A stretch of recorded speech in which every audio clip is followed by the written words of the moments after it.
아멘. 제가 아모스 8장 1절을 11절인데 잘못 제가 기재를 해서 제가 다시 아모스 8장 11절을 읽겠습니다.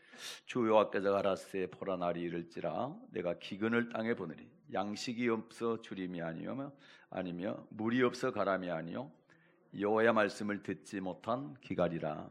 아멘. 네, 메리 크리스마스. 네, 좋은 날입니다. 네, 좋은 날입니다. 옆에 분들과 반갑게 인사하겠습니다. 메리 크리스마스. 할렐루야. 메리 크리스마스. 메리 크리스마스. 네. 네.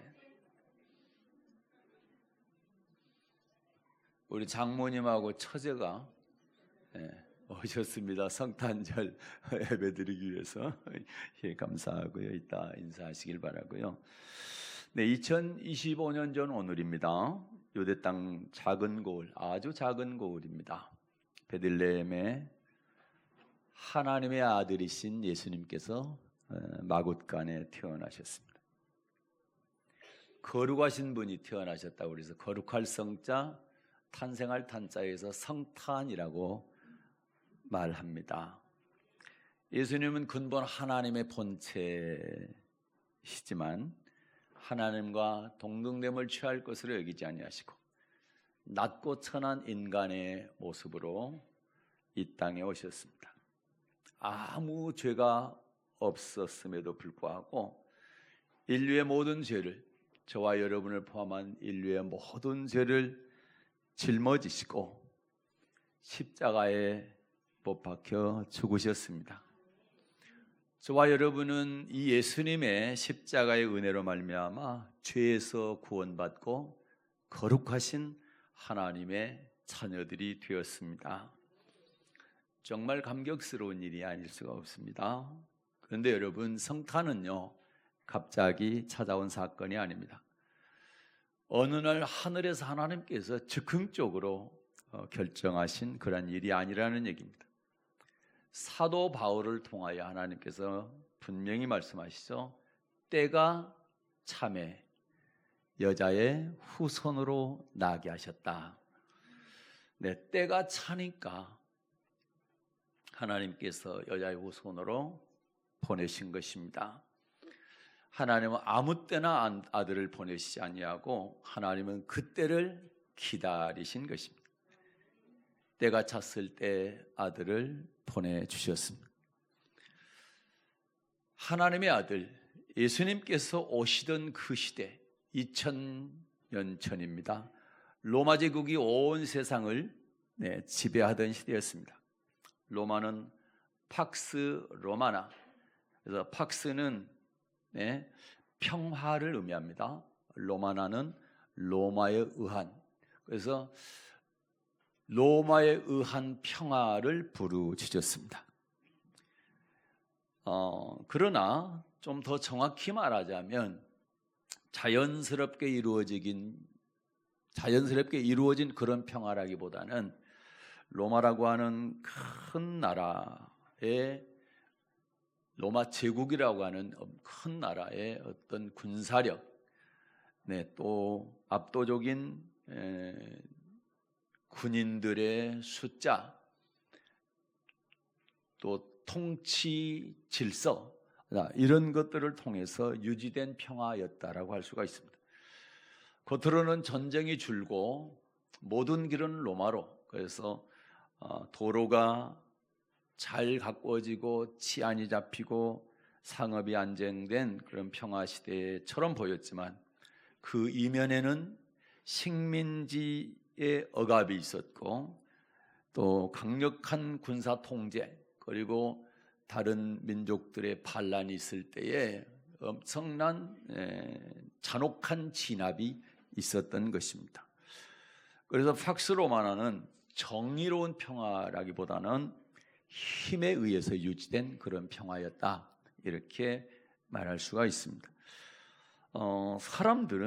당시의 사람들은 로마에 의해서 한 사람 한 사람의 이름이 아니라 숫자로 세워졌습니다. 인구조사는 사람들을 보호하기 위한 것이 아니라 통제하기 위해서 인구조사를 했던 것입니다. 겉으로는 질서가 있었지만 속으로는 두려움과 억압으로 가득한 시대였습니다. 영적으로는 더 어두운 시대였죠. 구약의 마지막 선지자 말라기 이후에 약 400년 동안 하나님의 말씀이 들리지 않던 침묵의 시대였습니다. 말씀의 기갈의 시대였던 것이죠. 그러나 성경은 분명히 말씀합니다. 이 모든 어둠 속에서도 하나님께서는 아무 일도 하지 않고 계신 것이 아니었습니다. 하나님은 말씀이 사라질 때에 침묵하시는 분이 아니시라 다시 말씀을 주시기 위해서 그 때를 기다리고 계셨던 것입니다. 그리고 성탄은 그 기다림의 끝날입니다. 이 말씀을 중심에 두고 갈라디아서 4장 4절을 본문으로 해서 때가 참에 침묵을 깨뜨리신 하나님, 이런 제목으로 함께 은혜 나누겠습니다. 시대별로요, 시대별로 침묵하시던 하나님이 어떻게 침묵을 깨뜨리셨는지를 살펴보겠습니다. 첫째, 사무엘 시대를 보겠습니다. 사무엘 시대를 열기 바로 직전, 사무엘이 어렸을 때 사사시대 마지막 시기였습니다. 그리고 사사가 13명 있었는데 마지막 사사 엘리가 사사였습니다. 엘리는 좀 독특합니다. 사사이기도 했지만 사사로서 이스라엘 민족을 다스리기도 했지만 제사도 드렸습니다. 그래서 제사장이라고 합니다. 그래서 엘리 제사장 시대입니다. 엘리는 영적으로 굉장히 어두웠던 사람입니다. 그래서 성경은 이렇게 기록하고 있습니다. 사무엘상 3장 1절입니다. 사무엘상 3장 1절 읽겠습니다. 아이 사무엘이 엘리 앞에서 여호와를 섬길 때에는 여호와의 말씀이 희귀하여 이상이 흔히 보이지 않았더라. 아멘. 자, 사무엘이 어렸을 때입니다. 아이일 때. 성전, 근데 좀 더 정확히 말하면 이때는 성전이 없을 때 성막이 맞습니다. 천막, 성막. 성전은 고정된 이런 건물을 성전이라 하고 성막은 텐트로 옮겨 다닐 수 있는 것이 성막이죠. 그때는 성막 시대인데 뭐라고 말씀합니까? 여호와의 말씀이 뭐하여? 희귀하여. 하나님의 말씀이 희귀했다. 듣기가 너무 힘들었다는 얘기죠. 그래서 이상이 흔히 보이지 않더라. 여기서 이상은 이상 환상 이 얘기가 아니고 예언을 말합니다. 예언을 의미합니다. 그러니까 하나님의 예언이 없었다는 얘기예요. 이 시대에 엘리 제사장 시대에 성막은 있었지만 뭐가 없었다고요? 하나님의 말씀이 없던 그런 시대였습니다. 하나님이 침묵하셔서 말씀이 들리지 않던 시대였습니다. 제사는 계속됐지만 하나님의 음성을 듣지 못하던 그런 시대, 하나님의 말씀이 사라진 시대였습니다. 그러나 그때도 하나님은 말씀하실 때를 기다리셨습니다. 하나님은 그 침묵 속에서도 하나님의 역사를, 하나님께서 하시는 일들을 포기하지 않으시고 침묵을 깨뜨리실 때를 기다리고 계셨고 준비하고 계셨다, 이런 말씀인 것입니다. 하나님께서 말씀을 주시려고 한 아이를 자라게 하시는데 그 아이가 바로 사무엘이었던 것입니다. 우리 교회 보니까 사무엘이 양쪽 코너에 있습니다. 여기도 사무엘이 있고 저 끝에도 사무엘이 있습니다. 정말 우리는 사무엘 시대를 살고 있습니다. 엘리 시대는 지나고 사무엘 시대가 살고 있다. 너무 감사하죠. 한번 웃었습니까? 됐습니다. 엘리가 하나님의 말씀을 듣지를 못했어요. 그때 성막 한 구석에서 사무엘이 잠자고 있었습니다. 아이였을 때. 하나님은요, 이 어린 사무엘의 귀가 열릴 때까지 기다리신 거예요. 뭐 하시려고? 침묵을 깨뜨리시려고. 말씀을 주시려고. 엘리 시대 때 얼마나 말씀을 듣는 귀가 둔했던지 하나님께서 어린 사무엘을 불렀습니다. 그런데 사무엘은 한 번도 하나님 말씀을 음성을 들은 적이 없으니까 불이 나게 자기 이름을 엘리가 부른 줄 알고 엘리 제사장이 부르는 줄 알고 엘리 제사장에 뛰어갔습니다. 그랬더니 내가 부르지 않았다. 돌려보내죠. 그걸 몇 번째 합니까? 세 번째 했어요. 세 번째. 그리고 세 번째 그렇게 하고 엘리가 깨달은 게 아차, 하나님의 음성이다. 하나님 음성. 그때서 깨달은 겁니다. 본인이 듣지를 못하니까 하나님 음성을 잊어버렸어요. 그래서 계속 사무엘을 부를 때 사무엘이 엘리를 찾아갔는데 세 번째 갈서야 엘리가 그러는 거죠. 하나님 부르신다. 이제 하나님께서 너를 부르실 때 하나님 앞에 서서 말씀하옵소서 종이 듣겠나이다. 이렇게 대답해라. 사무엘상 한번 볼까요? 3장 9절을 보겠습니다. 사무엘상 3장 9절. 엘리가 사무엘에게 하는 말입니다. 읽겠습니다. 시작. 이에 사무엘에게 이르되 가서 누웠다가 그가 너를 부르시거든 내가 말하기를 여호와여 말씀하옵소서 주의 종이 듣겠나이다 하라. 이에 사무엘이 가서 자기 처소에 누우니라. 아멘. 네, 세 번째 만에 아차, 하나님께서 부르시는구나 이걸 깨닫게 된 거고, 그리고 드디어 네 번째 하나님께서 사무엘아 사무엘아 부르는, 한 번만 불러도 되는데 두 명이니까 두 번 부르는. 자, 사무엘상 3장 10절부터 11절입니다. 사무엘상 3장 10절과 11절. 여호와께서 임하여 서서 전과 같이 사무엘아 사무엘아 부르시는지라. 사무엘이 가로되 말씀하옵소서 주의 종이 듣겠나이다. 여호와께서 사무엘에게 이르시되 보라 내가 이스라엘 중에 한 일을 행하리니 그것을 듣는 자마다 두 귀가 울리리라. 아멘. 사무엘아 사무엘아 부르실 때 사무엘이 대답하죠. 말씀하옵소서 주의 종이 듣겠나이다. 사무엘서를 통해서 사무엘 지금 3장을 읽었는데 사무엘상을 통해서 알 수 있는 게 뭡니까? 하나님께서 침묵의 시대를 끝내고 말씀을 주실 때는 반드시 하나님의 부르심이 있다는 거죠. 누군가를 부르신다는 거예요. 이걸 알 수가 있죠. 그래서 여러분 어떻습니까? 말씀이 없던 침묵의 시간, 하나님이 안 계실까요? 그렇지 않습니다. 하나님이 계십니다. 하나님이 일을 안 하실까요? 아닙니다. 하나님이 하고 계십니다. 그러나 때가 찰 때까지 기다리시는 겁니다. 그리고 준비시키는 겁니다. 그래서 여러분, 우리는 어떻게 해야 돼요? 하나님이 말씀을 주실 때를 기다리고 하나님이 말씀을 주실 때 들을 줄 알아야 되는 것입니다. 요즘 마태복음 13장을 많이 보고 있는데 예수님께서 말씀을 주실 때, 천국 말씀을 주실 때 비유로 말씀하셨다. 똑같이 말씀을 선포하는데 어떤 사람은 알게 하시고 어떤 사람은 모르게 하시기 위한 것이다. 여러분, 말씀을 주실 때 여러분 아는 여러분 되시길 바랍니다. 깨닫는 은혜 있으시길 바랍니다. 그래서 말씀을 들을 준비를 항상 잘 하고 계시길 바랍니다. 할렐루야. 그래서 사무엘과 같은 하나님의 말씀을 들을 수 있는 여러분 되시기를 축복합니다. 그래서 하나님은 말씀 주실 때 반드시 때가 찰 때까지 기다리시고 준비하시는 하나님이시다. 여러분도 말씀의 때를 잘 준비하시고 잘 들을 수 있는 여러분 되시기를 바랍니다. 두 번째, 출바벨론 시대를 보겠습니다. 자, 이스라엘 민족이 바벨론으로 잡혀갔습니다. 포로로 잡혀갔습니다. 그리고 70년 만에 돌아오게 되는데 70년 만에 왜 돌아오느냐? 70년 만에 돌아오는 그 시대를 갖다가 포로 귀환 시대랍니다.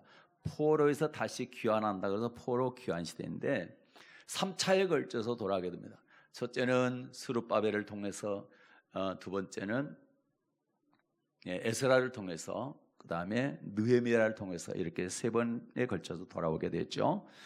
그런데 말이죠, 제일 먼저 돌아가서 뭘 하라고 그러실까요? 하나님께서 성전을 지으랍니다. 성전을 재건해라. 스룹바벨을 보내서 성전 재건을 하게 하시죠. 여러분, 왜 성전을 제일 먼저 지으라고 했을까요? 일단 성전 건축하라는 것부터 한번 보겠습니다. 네, 에스라 1장 2, 3절입니다. 에스라 1장 2절과 3절 말씀 읽겠습니다. 바사왕 고레스는 말하노니 하늘의 신 여호와께서 세상 만국으로 내게 주셨고 나를 명하사 유다 예루살렘에 전을 건축하라 하셨나니 이스라엘의 하나님은 참 신이시라. 너희 중에 무릇 그 백성된 자는 다 유다 예루살렘으로 올라가서 거기 있는 여호와의 전을 건축하라. 너희 하나님이 함께 하시기를 원하노라. 아멘. 네, 70년 동안 포로로 잡혀있던 사람들을 고레스 왕이라고 하는 파사국 왕인데, 이 사람은 하나님 믿지 않는 사람입니다, 왕이. 그런데 성경은 뭐라고 기록합니까? 하나님이 그에게 뭘 주셨다? 감동을 주셨어요. 감동을. 이스라엘 백성들을 돌려보내라는 감동 주셨어요.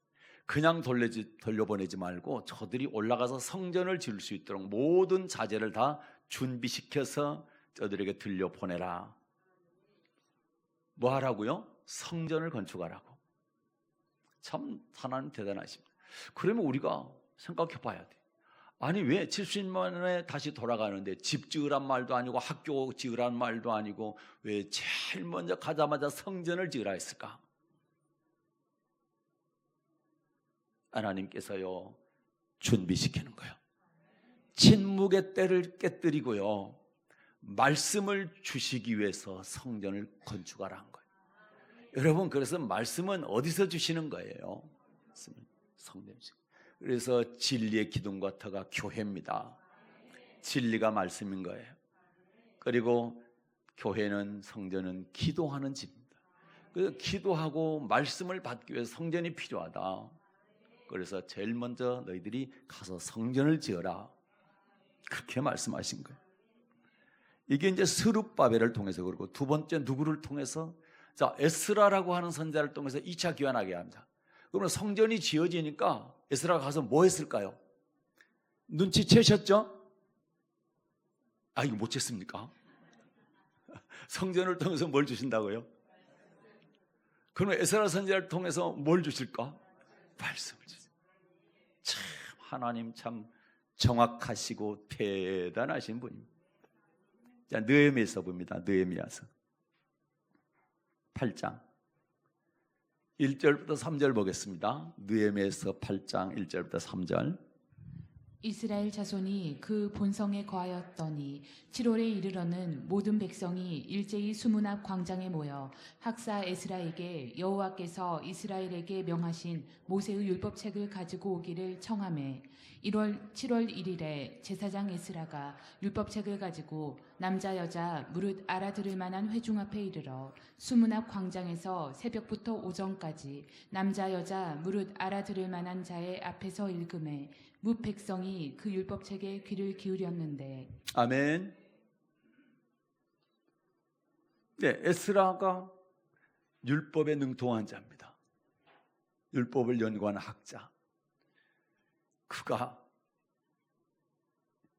70년 동안 포로로 잡혀 있어서 신앙생활 제대로 못하던 그들에게 신앙의 회복을 위해서 성전 건축이 끝나니까 뭐합니까? 말씀을 선포하는 거예요. 모세 율법책을 가져라고 그래서 나무강단 앞에 딱 서서 율법을 선포하는 것입니다.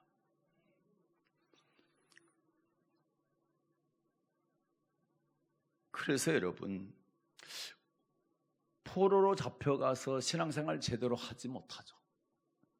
거기는 하나님 믿는 족속들이, 백성들이 아니고 안 믿는 백성, 다른 신을 섬기는 백성들이기 때문에 하나님 섬기는 걸 싫어하잖아요. 그래서 신앙이 흐트러졌단 말이죠.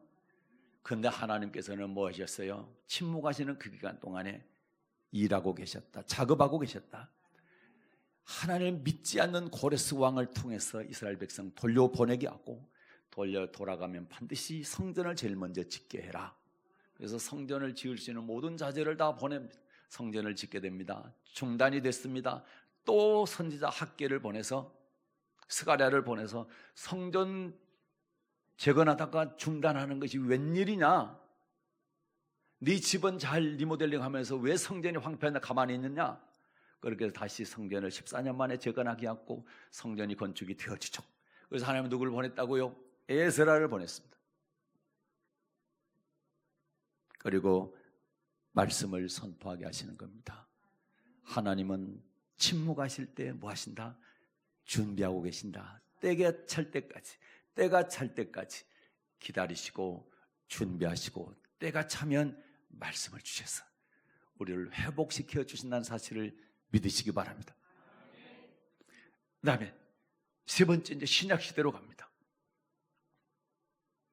하나님은요, 스룹바벨 성전을 통해서 또 에스라 선지자를 통해서요, 장차 오실 진짜 성전, 참 성전을 예비해 주셨어요. 그때를 하나님은 기다리셨습니다. 그리고 때가 차니까 더 큰 말씀, 그리고 다시는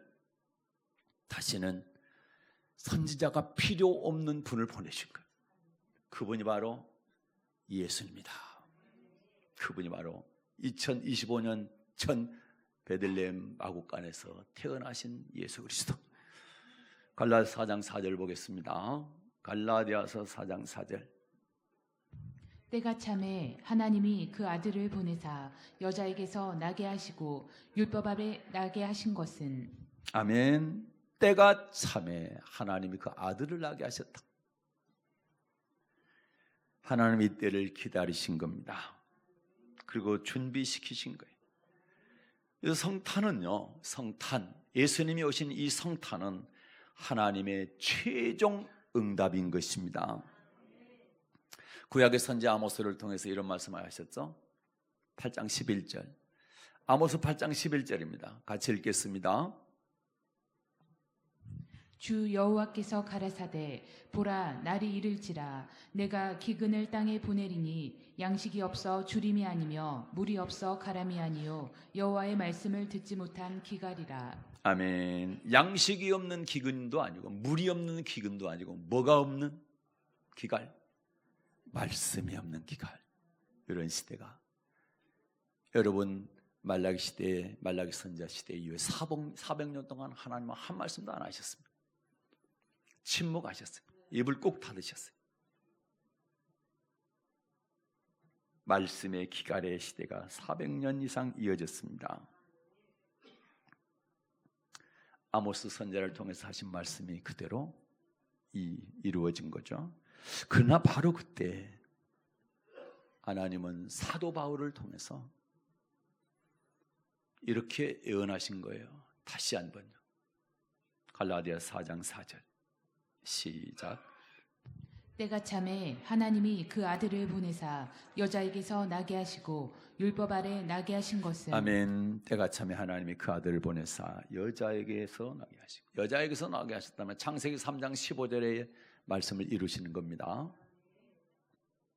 남자를 알지 못하는 여자를 통해서 나게 하셨다. 예수님 이외에는 다 남자와 여자를 통해서. 아담과 하와는 하나님께 직접 이으셨고 아담 하와 이후의 모든 사람들은 다 남자와 여자를 통해서 태어났지만 예수님만 남자 없이 여자를 통해서 나게 하셨다. 그래서 아들을 보내사 여자에게 나게 하시고 이렇게 말씀하신 겁니다. 하나님은요, 예수님이 딱 오심으로부터 더 이상 선지자 입을 통해서 말씀하지 않으셨습니다. 예수님의 율법에 마칩니다. 예수님이 하나님 말씀의 마지막 선지자로 치면 마지막 선지자죠. 그러나 히브리서 1장에 보게 되면 구약은 선지자를 통해서, 그 다음에 신약은요 아들을 통해서 말씀을 주시겠다. 그 아들 오셨어요.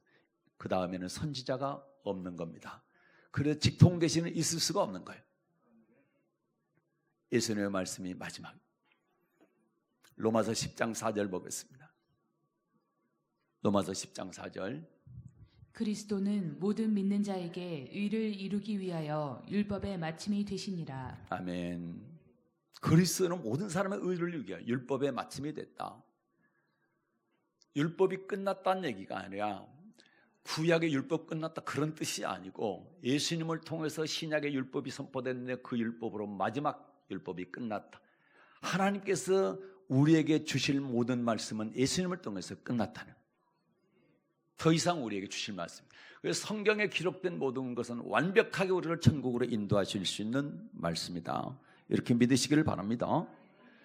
근데요, 요한 사도가 하나님이 보낸 그 아들이 말씀이시라는 거예요. 말씀. 요한복음 1장 14절입니다. 요한복음 1장 14절 읽겠습니다. 말씀이 육신이 되어 우리 가운데 거하심에 우리가 그 영광을 보니 아버지의 독생자의 영광이요 은혜와 진리가 충만하더라. 아멘. 요한복음 1장 1절은 태초에 말씀이 계셨고 그 말씀이 하나님과 함께 계시고 그 말씀이 곧 하나님이시니라. 말씀이 하나님이신데 그 하나님이 말씀이 되어서 육신으로 오신 분이 예수님이시라는 거예요. 그래서 예수님은 육체로 오셔서 피 흘려 죽으신 예수님도 예수님이지만 말씀으로 오신 분도 예수님입니다. 우리가 예수를 믿는다 하면 두 가지인 거예요. 십자가에 돌아가신 피 흘리신 그 예수님 믿는 거고, 그 예수님을 믿게 되면 죄로부터 구원받게 되는 거고, 말씀으로 오신 예수님, 그 말씀에 순종하면 천국 들어가게 되는 겁니다. 그래서 우리는 예수님을 믿을 때 두 가지 다 믿어야 돼요. 십자가 예수님도 믿어야 되고 말씀이신 예수님도 믿어야 되는 겁니다. 그래서 말씀이신 예수님을 믿는다는 것은 그 말씀에 순종하는 것을 말하는 거예요. 그러면 완벽한 천국 백성, 천국 들어갈 수 있는 하나님의 자녀들이 되는 줄로 믿습니다. 그래서 예수님께서는요, 누가복음 4장 43절에서 하나님의 나라 복음을 위하여 내가 보내심을 입었다. 하나님의 나라의 복음, 말씀으로 와서 내가 말씀, 천국 들어가는 말씀 전하기 위해서 오셨다고 말씀을 하시는 거예요. 그래서 성탄은요, 침묵이 끝난 날이에요. 하나님의 침묵이 끝난 날, 그리고 우리가 기다림의 응답이 되는 날이다. 이제 우리가 할 일은 말씀을 기다리는 것이 아니라 다시 오실 예수님, 재림하실 예수님을 기다리는 거예요. 지금까지 주신 하나님의 말씀 가지고 잘 섬기다가 주님 오실 그날을, 다시 오실 그날, 주님의 재림의 그날을 기다리는 겁니다. 그래서 우리를 신부라고 그러는 것이고 다시 오실 예수님을 신랑이라고 그러는 거예요. 나는 지금까지 예식장을 많이 가봤는데 신부들이 입은 예복이 구정물, 먹물, 흙탕물, 똥물 묻은 거 한 번도 못 봤어요. 깨끗해요. 말 그대로 순백입니다. 순백. 저와 여러분이 정결한 신부가 돼야 돼. 예복이 조금이라도 더러워지면 뭐 해야 됩니까? 빨아야 되는 거예요. 뭘로 빱니까? 예수님의 피로 빠는 거예요. 그걸 우리는 회개라고 하는 겁니다. 그래서 예수님께서 마지막 밤 제자들의 발을 씻어, 잡히시기 직전 제자들의 발을 씻어요. 베드로가 뭐라 합니까? 어떻게 제가 주님 발을 씻어야지 주님이 제 발을 씻습니까?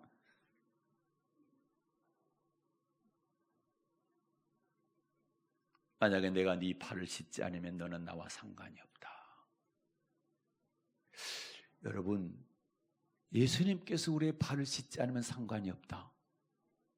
무슨 말씀이에요?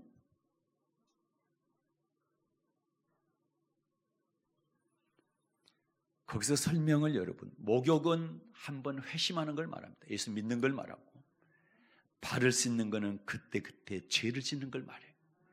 예수님께서 우리의 죄를 씻어주셔야 돼.